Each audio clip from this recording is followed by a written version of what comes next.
Tac.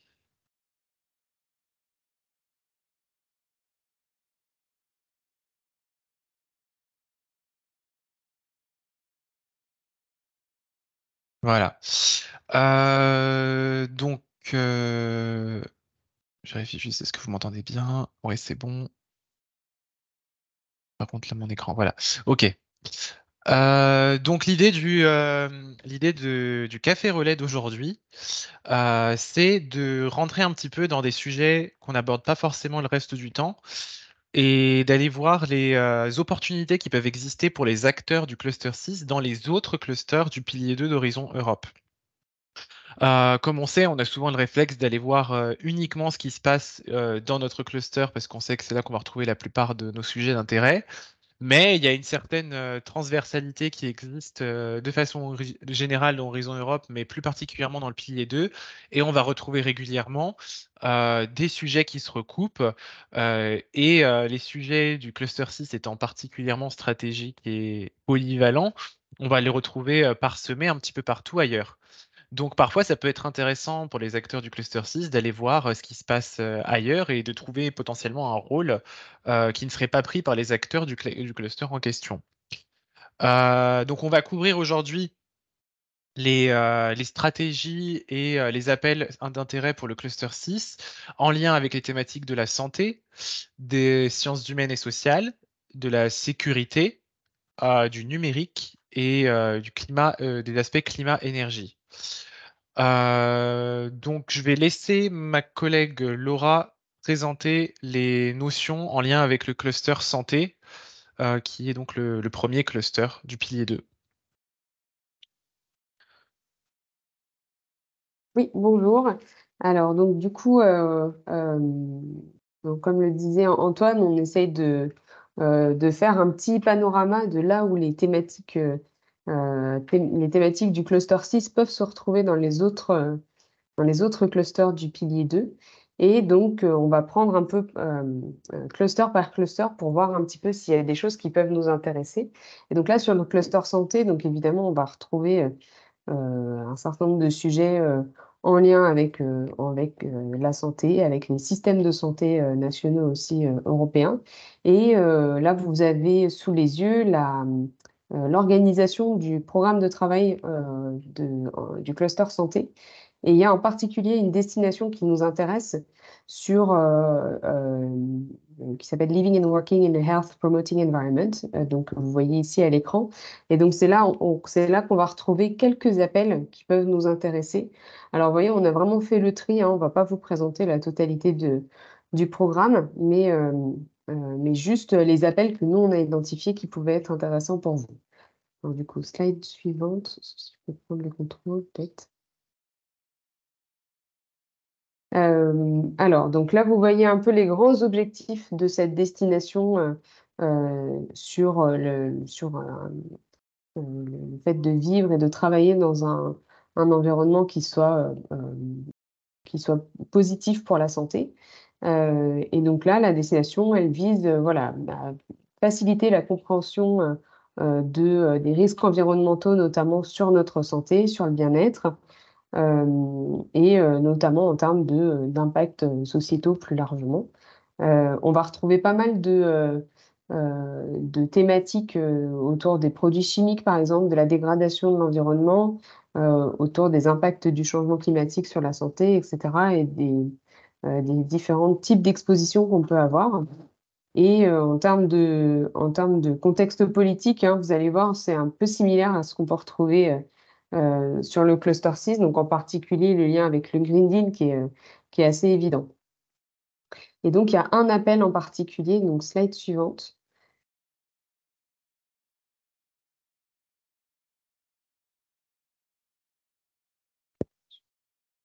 Alors voilà, donc vous voyez la destination 2 sur l'écran, donc avec les appels 2023 et 2024.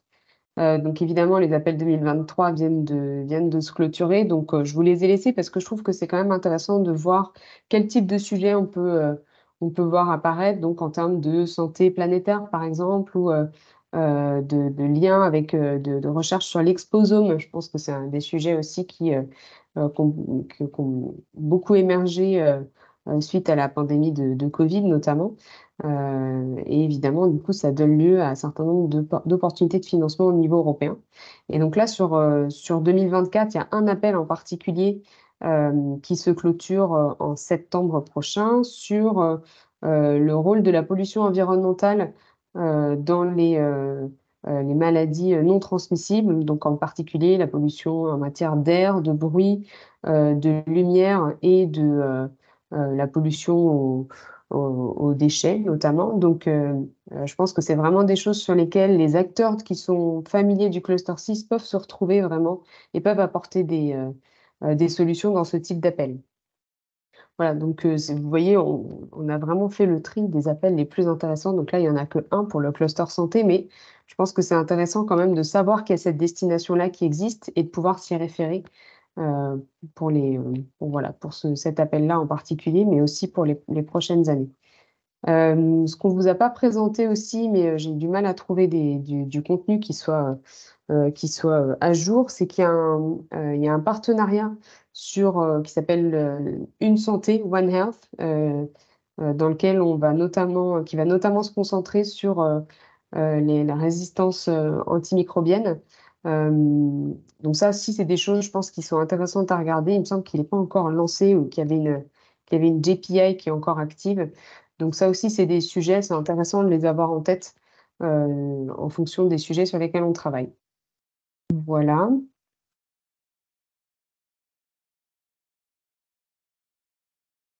Alors voilà, là, c'est juste le détail de l'appel en question là qui a l'avantage d'être un appel en 2 étapes, donc ça vous permet de déposer une pré-proposition, d'être évalué dans un premier temps et puis ensuite, d'avoir une proposition complète à développer. Il s'agit d'une RIA et voilà, c'est vraiment le lien entre, pollution et maladie qui doit être évalué, étudié dans le cadre de cet appel-là.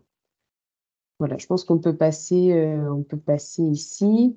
Hem, Là, ce sont les différentes activités qui sont attendues, les différentes technologies aussi auxquelles, on doit se référer, donc technologies, moléculaires, cellulaires, informatiques aussi, élucider les voies biologiques de l'exposition. Je pense que c'est des choses aussi qu'il faut avoir en tête et puis, voilà, il y a un certain nombre de données sur lesquels il faut s'appuyer quand on rédige la proposition. Donc vous avez le détail ici. Tout ça, c'est des choses qu'on a repris, des travaux de nos collègues, du PCN Santé. Donc n'hésitez pas aussi à les joindre parce que c'est vraiment eux qui sont spécialistes de ces appels-là.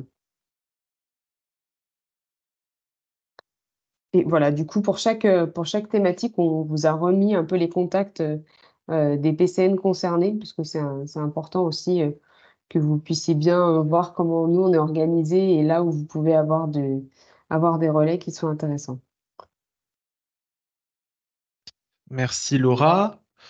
De la même façon, on va présenter les thématiques qui peuvent intéresser les acteurs du cluster 6 dans le cluster 2. Le cluster 2 est peut-être le cluster dans lequel il y a le plus d'interactions naturelles avec le cluster 6. Donc, c'est un cluster qui s'appelle Culture, Créativité et Société inclusive et il couvre de façon générale tout ce qui va être artistique, mais aussi les domaines des sciences humaines et sociales de façon générale. Donc la partie un petit peu, enfin ce qui est intéressant avec le cluster 2, c'est que les acteurs du cluster 2, les acteurs des sciences humaines et sociales sont déjà très attendus au sein du cluster 6 dans les activités du cluster 6 et ça on a déjà pu le présenter pas mal dans le passé. On met souvent en valeur l'intérêt et l'importance de l'implication d'acteurs des sciences humaines et sociales dans les domaines du cluster 6, mais l'inverse peut être aussi vrai et les acteurs du cluster 6 peuvent aussi s'impliquer dans le domaine du cluster 2 et certains sujets se prêtent particulièrement bien à ces interactions.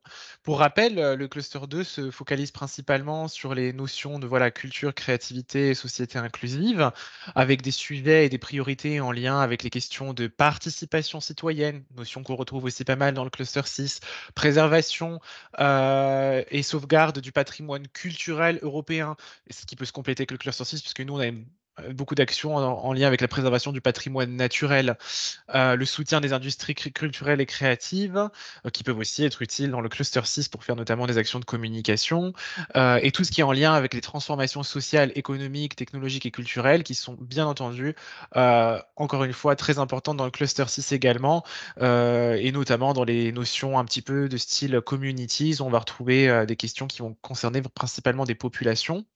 Pardon. Et voilà, donc le cluster 2 va couvrir les grands défis et les changements auxquels nos sociétés sont confrontées, y compris le changement climatique. Et notamment sur ces thématiques-là, on va trouver beaucoup de liaisons avec le cluster 6. Donc c'est vraiment des clusters frères et sœurs, je dirais. Pour rappeler un petit peu la structuration du cluster 2, on va avoir seulement trois destinations. Une destination qui va un petit peu moins concerner le cluster 6, qui s'appelle démocratie et gouvernance. Et bah, je pense que tout est dans le titre, ça va plutôt être des thématiques en lien avec la gouvernance, l'expression, la possibilité de, voilà, pour les populations de s'exprimer de façon politique, etc. On a un deuxième chapitre qui est dédié à la préservation du patrimoine culturel européen et les industries culturelles et créatives, qui s'appelle Héritage. Dans celui-là, de temps en temps, on va trouver quelques appels qui peuvent être en lien avec le patrimoine naturel aussi, et c'est là que les acteurs du cluster 6 peuvent intervenir. Et enfin, la destination qui intéresse le plus les acteurs du cluster 6, ce sera transformation sociale et économique, qui s'appelle Transformation, et qui donc va avoir des implications en termes de lien entre les changements sociaux, les changements économiques, mais aussi les autres changements d'un point de vue technologie, d'un point de vue changement climatique, etc. Toutes les transformations qu'il peut y avoir et comment elles sont liées entre elles, avec beaucoup de pluridisciplinarité euh, et d'interaction entre les acteurs possibles ici.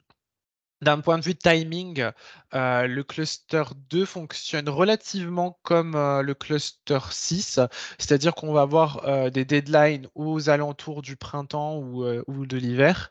Donc là, par exemple, pour 2023, la deadline c'était le 14 mars, et en 2024, la deadline sera un peu avant celle du cluster 6, qui est donc le 24 février. Pour le cluster 2, c'est le 7 février. Donc comme toujours, vous pouvez déjà commencer à regarder ce qui s'y passe si ça vous intéresse. Donc là, j'avais juste mis un rappel de l'importance des sciences humaines et sociales pour répondre aux défis sociétaux complexes. Et là, on avait préparé une slide qui permettait d'expliquer un petit peu le lien entre le cluster 2 et le cluster 6 et la plupart des complémentarités possibles. Et on y retrouve notamment le droit de vivre dans un environnement sain, un développement équilibré et inclusif des espaces ruraux côtiers urbains, ça c'est des choses qu'on trouve bien aussi dans le cluster 6, les histoires de cohésion territoriale qu'on retrouve énormément chez nous aussi, les modèles de gouvernance innovants qui sont compatibles avec ce qu'on peut trouver dans le chapitre gouvernance du cluster 6, et bien sûr la collaboration en termes de protection et valorisation des patrimoines naturels et culturels. J'ai mis une petite slide qui permet de synthétiser quelques exemples de sujets qui peuvent être intéressants pour les acteurs du cluster 6 dans le cluster 2. Alors parfois, ça va être un petit peu à la marge. Par contre, d'autres fois, ça va vraiment être au cœur des thématiques du cluster 6. Je pense notamment au topic sur les différents niveaux de gouvernance en termes de transition climatique, qui est un sujet qui va énormément intéresser les acteurs du cluster 6. Les questions en lien avec le New European Bauhaus, qui pour rappel, donc le New European Bauhaus, c'est une notion qui a pour but de rassembler et de mettre ensemble dans les mêmes projets des acteurs qui sont spécialisés dans les domaines donc de ce qui est beau, donc le design, de ce qui est durable, donc les acteurs de l'environnement, et aussi les acteurs qui travaillent sur les questions d'inclusivité et de société inclusive.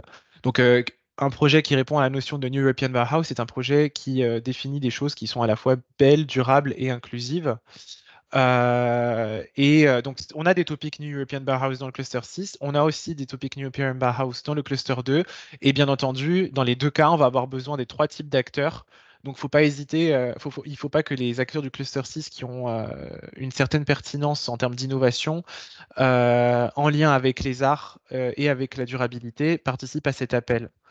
Parfois, ça peut être des choses un petit peu plus à la marge, mais en général, dès qu'on va avoir des thématiques en lien avec les sciences sociales et la transformation des territoires, on va souvent avoir une place à prendre pour les acteurs du cluster 6. Tout comme pour la slide est un petit peu bon, vous voyez quand même le lien, vous voyez quand même le mail du cluster 2. Donc on a l'équipe ici du PCN cluster 2 que vous pouvez contacter en cas de besoin et qui répondront à vos questions spécifiques en lien avec le cluster 2. On va passer ensuite au cluster suivant, sécurité civile et société. Alors, contrairement au cluster 2, on n'a pas forcément intuitivement le lien qui se fait dans la tête entre le cluster sécurité, qui va être très orienté sur les acteurs de la défense notamment, et le cluster 6. Mais on va quand même retrouver des choses qui peuvent intéresser les acteurs du cluster 6. C'est pas le plus gros cluster, mais il y a des sujets qui sont sensiblement intéressants pour nos acteurs également.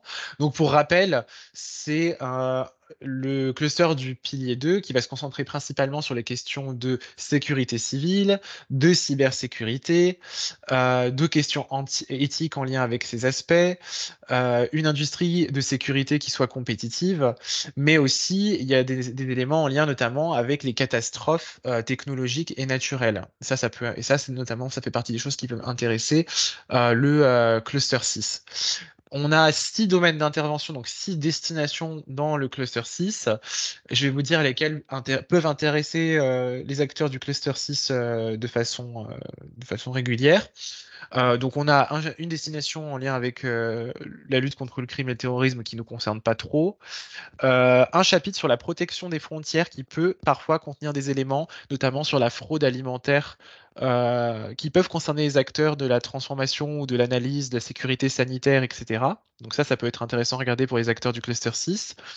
Un chapitre sur la sécurité et la résilience des infrastructures qui concerne pas directement le cluster 6, tout pareil pour la cybersécurité. Par contre, la destination 5, qui se nomme DRS, donc la résilience de la société face aux catastrophes, comporte régulièrement des appels qui peuvent intéresser les acteurs du cluster 6, notamment sur les questions en lien avec la pollution et les aspects environnementaux. Les deadlines du cluster 3 sont assez décalés par rapport aux autres, c'est-à-dire que leurs deadlines sont plutôt en novembre. Donc là, pour cette année, c'est pas encore terminé, donc il y a possibilité de répondre aux appels le 23 novembre d'ici au 23 novembre 2023. Mais on a aussi, donc pour l'année d'après, une deadline en novembre 2024. Donc là, il y a beaucoup de temps pour réfléchir. Là, voilà, c'était juste pour remettre les différentes destinations et les différents chapitres qu'il peut y avoir. Donc nous, c'est DRS qui nous intéresse. Comme on peut voir, il y a des questions de sensibilisation, préparation des citoyens en termes de risques, gestion des risques de catastrophes et gouvernance, etc., situation de crise. Là, j'avais juste mis quelques rappels sur les deux destinations qui peuvent intéresser les acteurs du cluster 6. Donc, pour la destination BM, comme j'avais dit, c'est plutôt la dimension lutte contre les fraudes, avec notamment parfois question de produits export et fraude en termes de produits alimentaires. Et on a DRS, donc Disaster Resilient Society for Europe. Où on va avoir des questions en lien avec les catastrophes, qu'elles soient technologiques ou naturelles. Et on va aussi pouvoir avoir des intérêts pour les acteurs du cluster 6. Là, j'ai remis quelques exemples d'appels, donc notamment celui sur la destination BM qui se concentre sur la détection et l'identification des biens trafiqués illégaux, y compris les produits alimentaires. Et j'ai mis également ici 3 sujets en lien avec plutôt les catastrophes naturelles, dont je pense que celui qui est le plus ancré dans le cluster 6, c'est le DRS 1.1 sur la prévention, la détection et la réponse et la mitigation en termes de menaces chimiques, biologiques et radioactives en lien avec la production agricole et la transformation et la distribution alimentaire. Ce qui, pour le coup, voilà, je pense que ça parlera à beaucoup d'acteurs du cluster 6. Mais on a aussi des choses en lien avec les sujets du cluster 6 dans une moindre mesure dans les deux autres appels que j'ai mis sur la slide. Pareil, pour le cluster 3, on a une équipe, encore une fois, très motivée et efficace que je vous invite à contacter si vous avez des questions sur ces aspects-là. Je vais redonner la parole à Laura pour le cluster 4. Oui, merci beaucoup Antoine. Donc, vous voyez, on balaye un peu l'ensemble des clusters. Donc, sur le cluster 4, on s'est principalement concentré sur le volet industrie parce qu'il y a quelques lignes d'appel qui peuvent être intéressantes pour les acteurs du cluster 4, en particulier sur deux destinations. Je suis désolée, enfin, je ne peux toujours pas passer les slides pour une raison qui m'échappe, mais merci beaucoup. Donc voilà, dans l'ensemble, sur le cluster 4, quels sont les grands objectifs un peu pour vous resituer sur les thématiques un peu de ce cluster? Donc les deux éléments clés, c'est vraiment les deux transitions jumelles, donc les twin transitions, la transition verte d'un côté et la transition numérique de l'autre. Et donc tout le cluster, en particulier sur le volet industrie, va s'orienter là-dessus, avec plusieurs orientations stratégiques que vous voyez ici. Donc tout d'abord, transformer l'industrie européenne pour avoir une économie qui soit plus propre, plus neutre sur le plan climatique et circulaire, mais aussi compétitive. On retrouve les grands objectifs du Green Deal en particulier. Garantir le leadership industriel mondial de l'Europe et renforcer aussi son autonomie stratégique sur un certain nombre de technologies, que ce soit des technologies numériques ou des technologies spatiales ou les technologies génériques. Euh, voilà. Et puis une troisième orientation stratégique qui tourne autour de voilà, faire en sorte que ces technologies qu'on développe, elles soient adaptées à nos sociétés, à notre façon de vivre, et que les innovations prennent en compte aussi les besoins sociétaux. Alors, on va regarder du coup deux destinations. Donc, d'abord la destination Twin Transition, donc sur ces aspects un peu voilà, de transition double, à la fois la transition écologique et la transition numérique. Donc, avec trois grandes sections. Donc, c'est là qu'on va retrouver quelques appels qui peuvent être intéressants pour les acteurs du cluster 6, notamment autour des processus industriels, de verdir un peu les processus industriels, et donc qui sont un peu reliés au cluster 6 avec une approche qui est différente, mais qui peut vraiment intéresser les mêmes acteurs. Euh, alors, voici quelques exemples d'appels. Je vous prie de m'excuser pour la mise en page qui n'est pas extraordinaire, mais l'information est là, c'est le principal. Donc, vous voyez, je me suis concentrée là sur les appels 2024 parce que comme pour le cluster 6, les deadlines pour les appels 2023 sont passés. Donc vous voyez, c'est ce que je disais sur le fait voilà, on va vraiment là se concentrer sur un certain nombre de secteurs et de processus industriels, donc avec plusieurs appels sur le fait d'avoir des industries manufacturières qui soient bio-intelligentes, ou d'avoir des solutions de circularité aussi. C'est vraiment un- des appels qui sont très, très reliés aux objectifs d'économie circulaire que nous, on peut retrouver voilà, dans la destination Cercle Bio du cluster 6, mais là, avec vraiment une approche un peu différente. Et donc, ensuite, on va trouver un certain nombre d'appels aussi du partenariat Processes for Planet, qui est, je pense, un partenariat qui est intéressant d'avoir aussi en tête dans ce cadre-là. C'est un partenariat dans lequel les appels apparaissent directement dans le programme de travail, donc vous n'avez pas besoin d'aller fouiller beaucoup plus loin, ils sont sous vos yeux. Et donc là, par exemple, on trouve un, un appel sur la réduction des émissions de CO2 dans les processus industriels liés voilà, au feedstock, donc qui est une IA avec des budgets qui ne sont pas négligeables. Donc ça peut être intéressant aussi de se mobiliser dessus. Et ensuite, un quatrième appel, donc avec les hubs pour la circularité aussi euh, des zones industrielles périphériques aux villes. Donc là aussi, je pense qu'il y a un certain nombre d'acteurs qui travaillent sur la circularité de l'industrie et qui connaissent bien le cluster 6, qui peuvent tout à fait se retrouver dans ces thématiques-là. Voilà, je rentre pas beaucoup plus dans le détail, mais n'hésitez pas à aller regarder les appels un peu plus en détail pour voir si ça vous parle. Ensuite, la deuxième destination dont on voulait vous parler encore sur ce volet industrie du cluster 4, c'est la destination résilience. C'est là qu'on va retrouver en particulier tout ce qui est lié aux matières premières et donc à des enjeux de circularité des matières premières et des matières premières secondaires.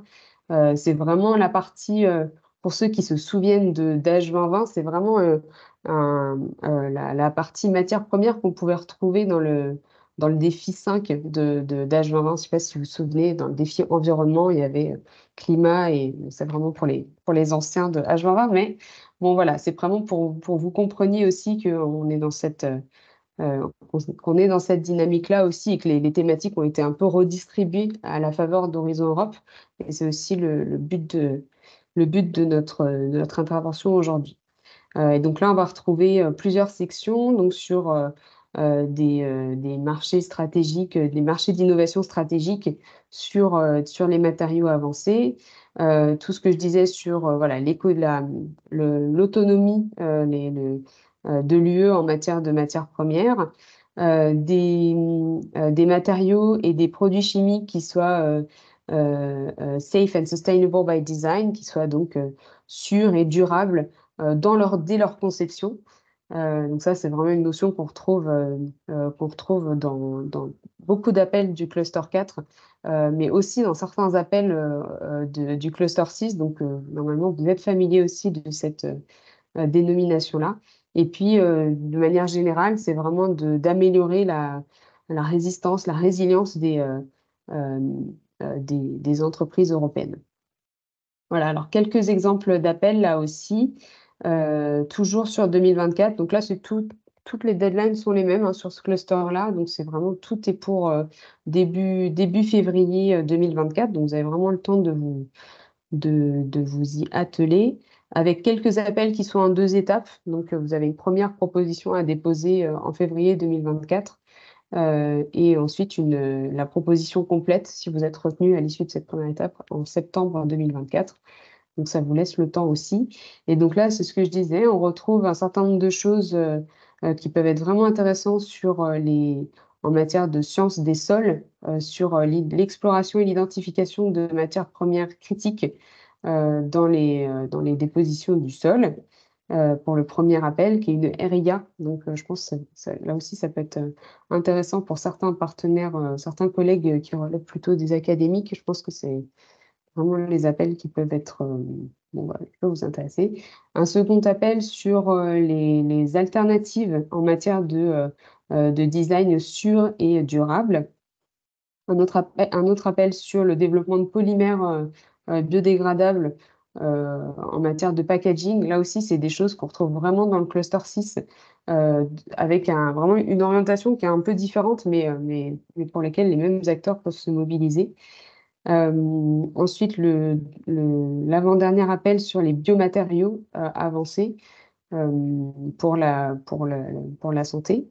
Et ensuite, un autre appel sur la transition durable pour les PME, qui est une CSA, mais dans laquelle on s'est dit que vous pouviez vraiment vous retrouver. C'est vraiment une sélection qu'on vous propose ici, euh, sur laquelle on a travaillé, nous, PCN Bioenvironnement, avec le PCN Industrie, pour vraiment identifier les appels qui peuvent vous intéresser le plus.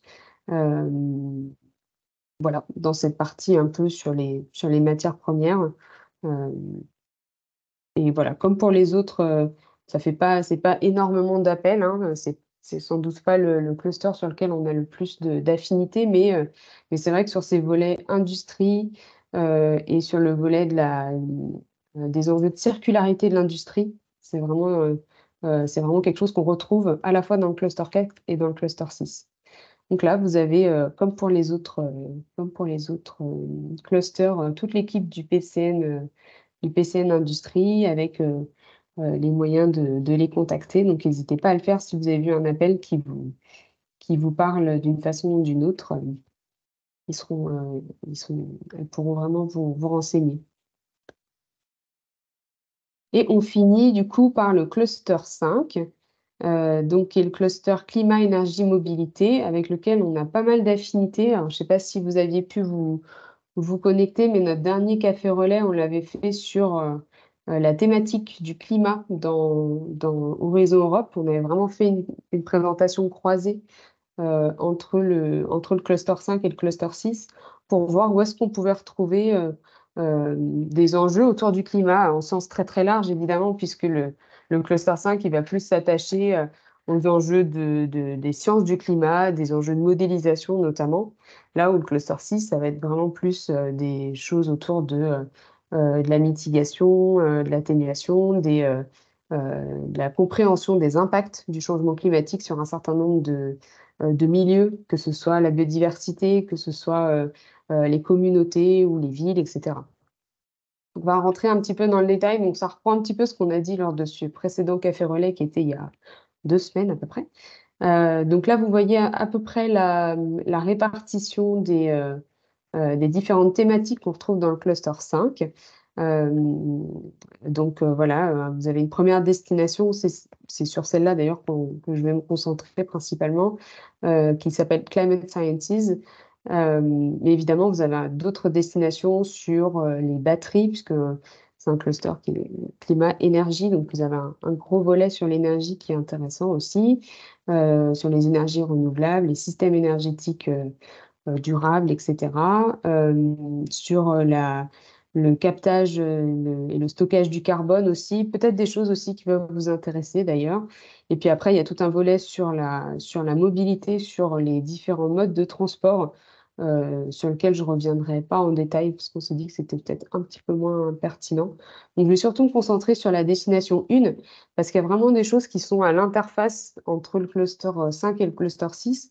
Et on peut même s'interroger sur vraiment comment certains appels ont atterri plutôt dans le 5 que dans le 6 et inversement. Donc, c'est intéressant aussi pour vous d'avoir cette vision d'ensemble-là.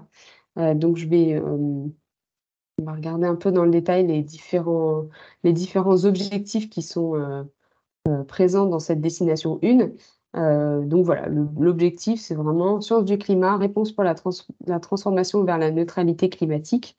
Dans les objectifs qui sont listés, c'est vraiment le renforcement des connaissances. On va retrouver pas mal de RIA, pas mal de choses qui sont sur le renforcement des capacités d'analyse, de modélisation du système Terre et de la machine climatique terrestre. Euh, voilà, en lien, voilà, une meilleure compréhension entre le climat, les écosystèmes, etc. Donc là, ça s'adresse pas mal à des équipes académiques notamment, mais pas seulement. Donc ça peut être vraiment intéressant. L'idée, c'est aussi vraiment de pouvoir placer l'Union européenne un peu en position de leader sur ces enjeux aussi des grandes évaluations internationales, comme le GIEC, évidemment, que vous connaissez tous, mais aussi sur l'IPBES aussi, qu'on retrouve beaucoup dans notre destination sur la destination biodive du cluster 6. Euh, voilà, et puis voilà, renforcer l'espace européen de la recherche sur le changement climatique. Je pense que c'est vraiment quelque chose, c'est vraiment un objectif qui est très très partagé entre le cluster 5 et le cluster 6. Donc on va essayer de regarder les appels de la destination 1. Voilà, ça c'est on rentre juste un tout petit peu plus dans le détail des thématiques qu'on va pouvoir retrouver donc, pour 2023 et je vais me concentrer évidemment sur 2024. Puisque là aussi, vous avez encore un peu le temps pour déposer des projets, puisque vous avez jusqu'à début mars 2024. Donc, on va retrouver des appels sur les émissions de carbone et de méthane. Un certain nombre d'appels aussi autour des zones polaires, des zones glaciaires, donc les glaciers continentaux, etc. L'analyse aussi de la fonte du pergélisol, qui est un enjeu majeur, un vrai thermomètre du changement climatique. Des appels autour du paléoclimat aussi. Bon, là aussi, ça s'adresse peut-être plus à des académiques, mais c'est vraiment des choses qui sont essentielles et sans lesquelles on ne pourrait pas faire la moitié des rapports du GIEC, évidemment. Et puis après, il y a tout le volet un peu des outils pour mesurer les impacts du changement climatique et proposer des solutions de d'adaptation et d'atténuation. Je rappelle aussi, là on l'a pas dit parce qu'on s'est dit qu'on allait vraiment se concentrer que sur les clusters, mais évidemment il y a aussi les missions, hein, donc la mission sur le climat, enfin oui, sur l'adaptation au changement climatique, il y a aussi beaucoup d'opportunités de financement qui sont intéressantes. Là où ce qu'on va retrouver aussi qui est très intéressant pour les acteurs du cluster 6, c'est les 2-3 dernières, petites lignes là sur l'encadré à droite. Donc les interactions entre climat et écosystème, il y a vraiment des appels qui sont pas juste c'est pas juste de la science atmosphérique, hein, c'est vraiment le climat au sens large et donc on va vraiment aussi s'attacher à, l'analyse, et l'étude des écosystèmes terrestres aussi, le cycle du carbone. Donc tout ça, ça inclut aussi, ça inclut les sols, ça inclut la biodiversité, ça inclut, un certain nombre l'étude des impacts anthropiques. Donc voilà, c'est une autre approche, mais elle est vraiment très complémentaire à celle qu'on peut retrouver dans beaucoup d'appels du cluster 6, donc je vous invite à y jeter un œil. Et après, je vous ai listé les appels de la destination 1. Alors là, je vous avoue, j'ai pas fait le tri parce qu'en fait, je trouve qu'ils sont tous, pertinents pour nos acteurs. Donc, comme je le disais, beaucoup de RIA, donc plutôt des appels, avec des TRL, faibles, qui sont, voilà, plutôt peut-être pour des acteurs académiques. On va vraiment aller regarder, voilà, une meilleure compréhension sur les zones, enneigées, les glaciers et cetera. L'amélioration un peu de boîte à outils pour faire le lien aussi entre, les interactions entre sciences et politique. C'est vraiment un truc qui est très, très présent aussi dans cette destination-là. Comment est-ce qu'on fait en sorte que la science, elle soit, compréhensible, accessible, et adaptée? Notamment, on voit avec, au niveau régional, le développement des GREC, par exemple, en France, hein, les groupements régionaux d'études sur le climat, les petits GIEC régionaux. Là, c'est vraiment des choses qui sont très présentes dans cette destination-là et qu'il faut investir. Voilà, mais après je pense que les titres des appels parlent d'eux-mêmes. Donc je rentre pas dans le détail, je pense que j'ai pas trop mal détaillé dans la slide d'avant. Donc voilà, comme je disais, la deadline est, vous avez jusqu'en mars 2024, pour vous positionner sur ces aspects-là. Et ensuite, voilà, donc les contacts de nos collègues, PCN pour le cluster 5. Donc n'hésitez pas à les solliciter aussi, ils sont très bien aussi. On a des très bons collègues PCN, donc faut pas hésiter à aller les embêter. Et je vois qu'il y avait une question du coup, dans le chat. Du coup, peut-être, avant de te repasser la parole, Antoine, je vais peut-être, m'y arrêter. Donc, Myriam, vous avez posé la question sur les perturbateurs endocriniens des produits phyto, par exemple.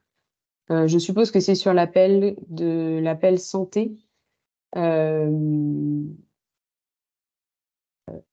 Alors, sur l'appel santé, je pense qu'il faut faire attention à la lecture de l'appel. C'est un appel qui se concentre sur les différents types de pollution et elles sont listées. Ils sont listés, ces types de pollution. Donc, c'est vraiment pollution lumineuse, pollution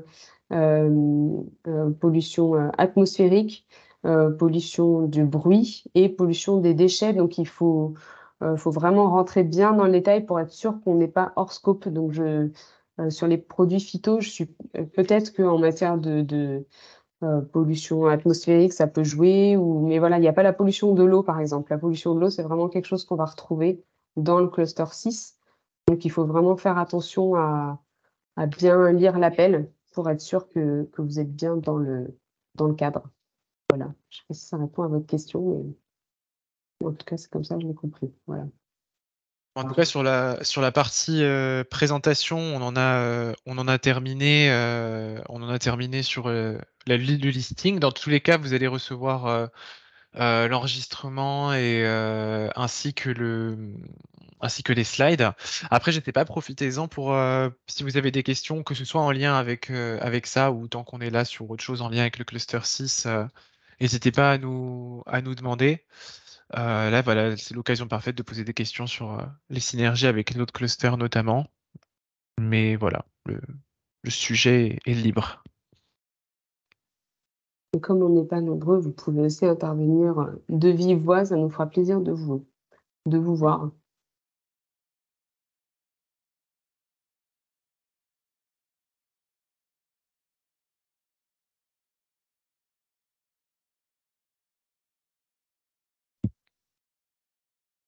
Bon, bah, a priori, je vois pas forcément. Ah si, Myriam Gaspard est en train d'écrire. Vous pouvez poser la question à l'oral aussi si vous souhaitez, hein. Ah bon, c'était un remerciement. Bah écoutez, ouais, on pensait que c'était important de sortir un peu des sentiers battus. Et puis voilà, le contenu sera encore une fois disponible pour tous.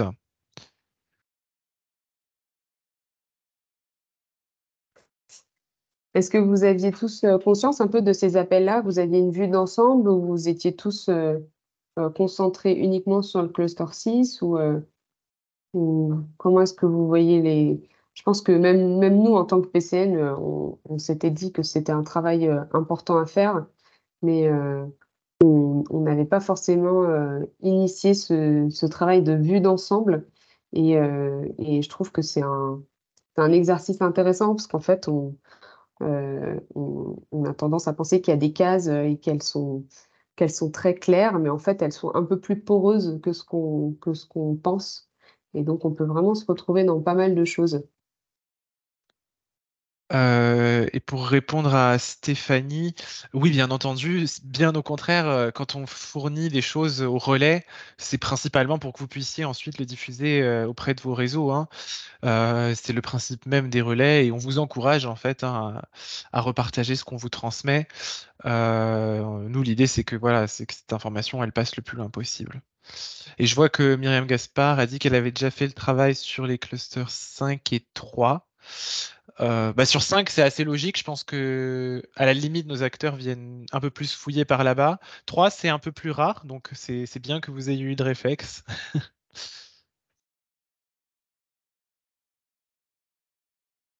Je sais pas ce qu'il en est des autres.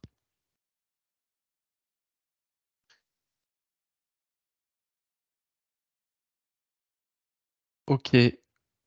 Bah écoutez, si vous avez pas d'autres choses à ajouter ou de remarques sur le sujet, je pense qu'on va vous laisser finir les, les dernières 15 minutes de votre pause déj. Et on essaie de vous transmettre les éléments au plus vite. Ok? Bah, je vous souhaite un très bon après-midi et une très bonne fin de journée. Au revoir, bonne journée.